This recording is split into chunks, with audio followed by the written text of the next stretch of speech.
परमेश्वर ने आकाश और पृथ्वी की सृष्टि की, और पृथ्वी बेडौल और सुनसान पड़ी थी, और गहरे जल के ऊपर अंधेरा था, तथा परमेश्वर का आत्मा जल के ऊपर मंडलाता था।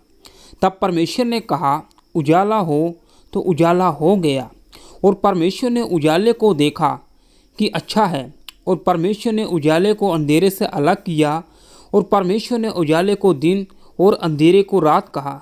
तथा सांझ हुई, फिर भोर हुआ, इस प्रकार पहला दिन हो गया। फिर परमेश्वर ने कहा, जल के बीच एक ऐसा अंतर हो कि जल दो भाग हो जाए।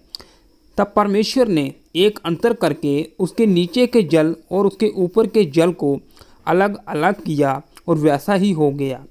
और परमेश्वर ने उस अंतर को आकाश कहा। तथा सांझ हुई, फिर भोर हुआ, इस प्रकार दूसरा दिन हो गया। फिर परमेश्वर ने कहा, आकाश के नीचे का जल एक स्थान में इकट्ठा हो जाए और सूखी भूमि दिखाई दे, और वैसा ही हो गया।